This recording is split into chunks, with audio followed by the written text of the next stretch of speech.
Okay, so hello guys. Um, on this video, we are going to have more or different types of problems when we are talking about vectors. So I am presenting this video for your reference so that we have presented different types of questions when we are talking about vectors. So for example, you have this question: find the position vector R1 and R2 for the position or for the points given. Mayroon kita dua ka points nga provided dari. We have first, you have P, wherein having coordinates sa aton nga 3D nga coordinate axis. We have P, 2, 4, 3, and aton Q, which is negative 1, 5, 2 of the rectangular coordinate system in terms of the unit vectors I, J, and K. And let us also, we are also asked to determine the resultant of these vectors. Okay, if we are asked of the position vector, so syempre dapat aton answer should be in a vector form.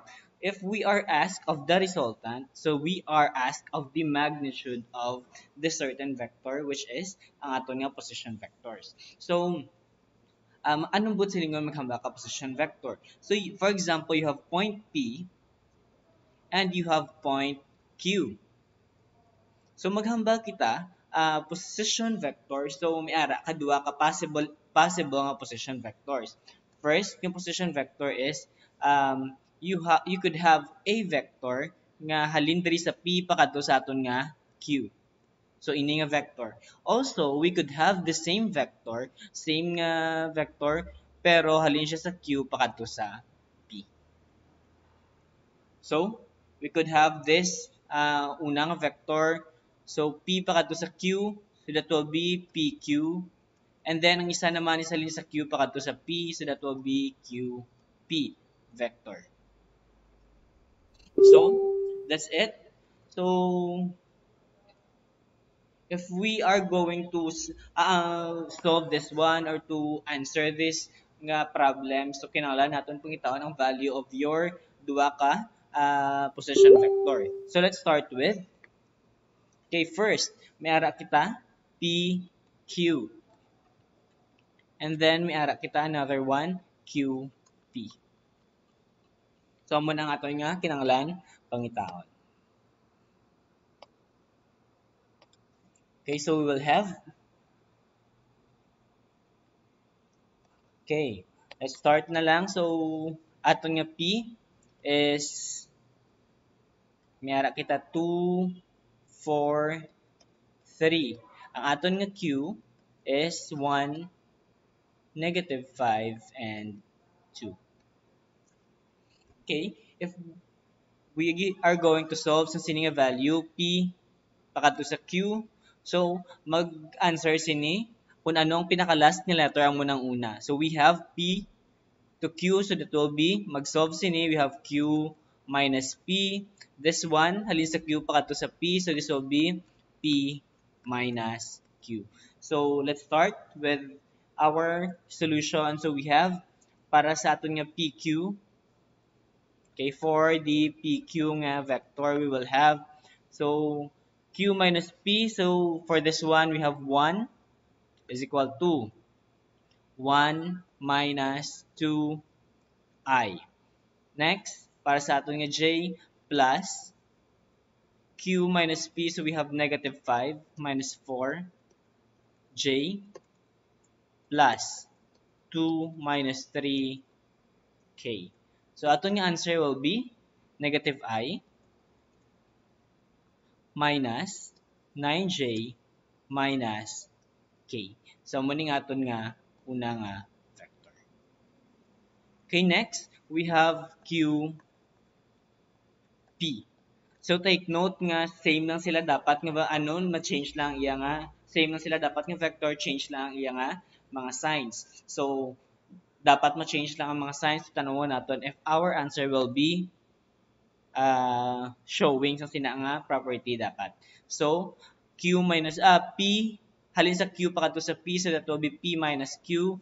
So we will have 2 minus 1 I plus 4 minus negative 5 plus 3 minus 2.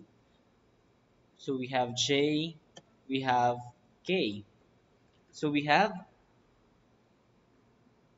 K. So okay lang ko na muna ang pagsulat kung ang una ang number ha. If pero pwede man nga sa iba ninyong mga answers dara ang 9 or ang value ari sa punta. So okay lang man Japon.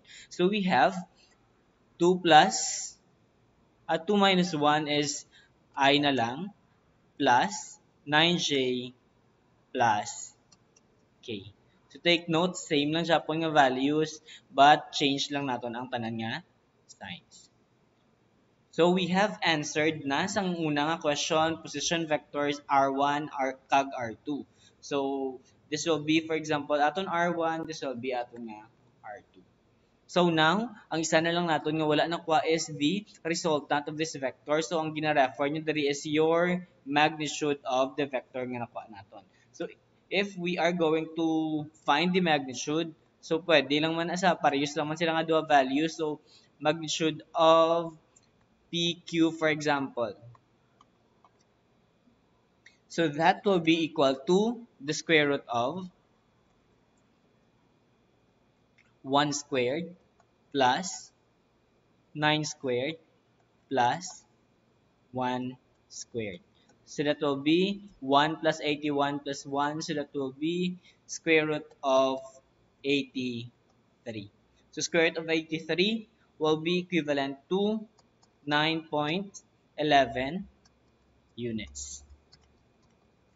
So this will be aton nga final answer.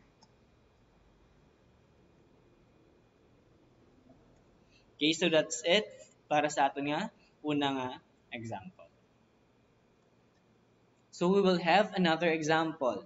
So for example, given kita sa sining mga vectors, we have A nga 3i minus 2j plus k, B 2i minus 4j minus 3k, C nato negative I plus 2j plus 2k. Then we are going to find the magnitudes of the following given kita. Find the magnitude of C, the magnitude of A plus B plus C, the magnitude of 2A minus 3B minus 5C. So let's start with sa unang question. C, magnitude sang C. Okay, for letter A, magnitude of C. So hapos lang, diretsyon na lang kita. Magnitude of C.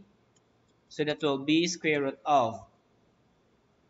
So, diretsyon na lang kita. 1, 2, 2. So we have 1 squared plus negative 1 squared plus 2 squared plus 2 squared. So that is 4 plus 4 square root 8 plus 1 that is square root of 9.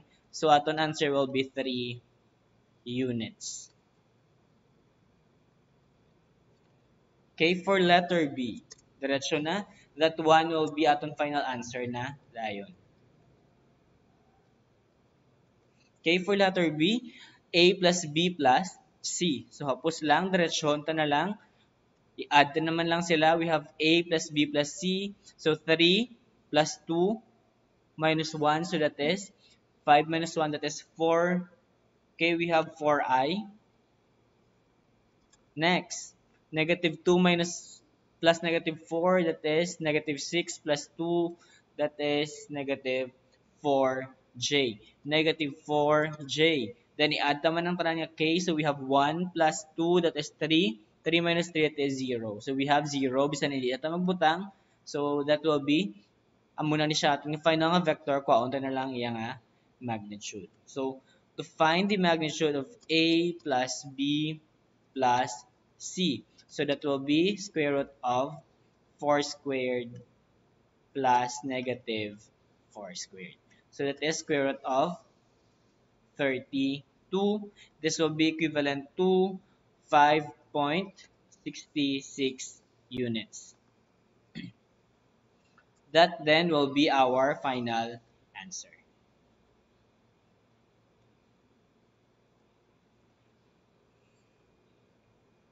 Okay, now we have letter C. Answera natin ang letter C, 2A minus 3B minus 5C. So, paano himuon? Okay, first, we are going to have sang aton nga 2A danay minus 3B minus 5C. So, aton 2A will be 2a equal siya sa, multiplyan ta lang 2 ang aton nga a, so we will have 6i minus times 2 minus 4j plus next aton nga 3b, so multiply to 3 sa aton nga b, that will be 6i minus 12j minus 9k. Then aton nga 5c, multiply to 5 sa aton nga c, so we have negative 5i plus 10j. Next, plus 10k. Then, we are going to perform the operation 2a minus 3b minus 5. That will be equal to 2a. So, we will have 6i minus 4j plus 2k minus 3b. So, minus 3b na ito nga 6i minus 12j minus 9k. Next, minus 5c, negative 5i plus 10j plus 10k. So, distribute lang natin ang negative, pero diretso na lang kita with the ijk na lang. So, let's start. 6k para sa aton nga I. 6k, distribute natin ang 6. We have minus 6, then plus 5i. Plus 5i. Next, para sa ating j, we have plus ang tanay, we have negative 4. Next, plus 12j. Plus 12. Next, j natin is minus 10j. Next, we have, as a k value, we will have 2 plus 9k plus k, so that is minus 10k. So we have 2. So we have plus 9 minus 10k. So pwede na natin diretsyon, simplify. So we have makancel. So we will have 5i. Next, at j we have negative 4, negative 14 plus 12. So that is negative 2k minus j. Para sa ating k, 2 plus 9 is 11. 11 minus 10, we have 1 plus k lang. So, this will be ating final answer. Okay. Final answer natin 40, ano pa na 42 plus minus 3b minus 5c. Wala pa na po ang magnitude. So, if we are going to ask for the magnitude, okay, magnitude ang ating ito, we will have a magnitude ng 2a minus 3b minus 5c. So, this is equal to square root sa atin. We have 5 squared plus negative 2 squared plus 1 squared. 25 plus 4 plus 1, so this is square root of 30. Square root of 30 is equal to 5.48 minutes.